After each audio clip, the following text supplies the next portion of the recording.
문제는 앞서 보신 수상한 기록들이 감찰 과정에서 뒤늦게 발견됐다는 점입니다. 그래서 검찰의 회유와 압박으로 허위 진술을 했다고 주장한 이화영 전 부지사의 재판에는 연어 술파티 당일로 지목된 날의 수사 기록 등 이 사실관계가 다르게 기재된 내용 기록들이 제출되지 않았다는 뜻인데요. 서울고검이 당시 수사팀의 형사소송법 위반 여부를 들여다보고 있습니다. 이어서 김지성 기자의 단독 보도입니다. 수상한 수사 기록이 작성된 직후인 지난 2023년 6월 이화영 전 경기도 평화부지사는 이재명 전 지사에게 쌍방울 대북 송금에 대해 보고했다는 취지로 검찰에 진술합니다. 하지만 같은 해 9월 이 전 부지사는 옥중에서 검찰의 회유와 압박으로 허위 진술을 했다고 입장을 뒤집습니다. 이 때문에 이른바 진술 세미나 의혹이 제기됐습니다.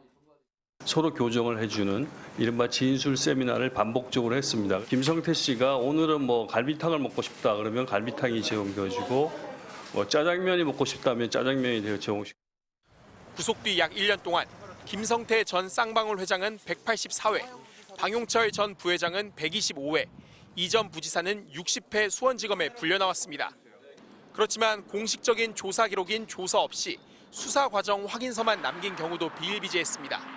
더구나 이 전 부지사 면담 조사의 흔적은 당사자 서명조차 없는 수사 보고 형태로만 남기기도 했습니다.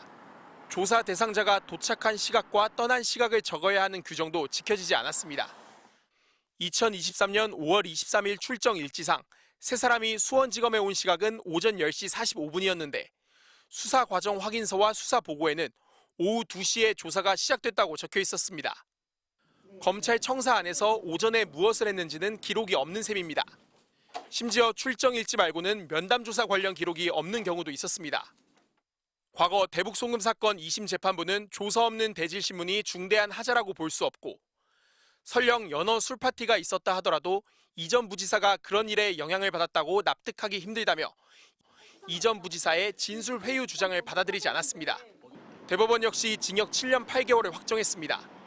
그런데 문제는 이 당시 재판에는 이번에 드러난 수상한 수사 기록들이 제출되지 않았다는 점입니다. 형사소송법에 따르면 검찰은 수사와 관련한 서류에 대한 목록을 빠짐없이 작성해야 하고 이를 피고인이나 변호인이 열람할 수 있어야 합니다.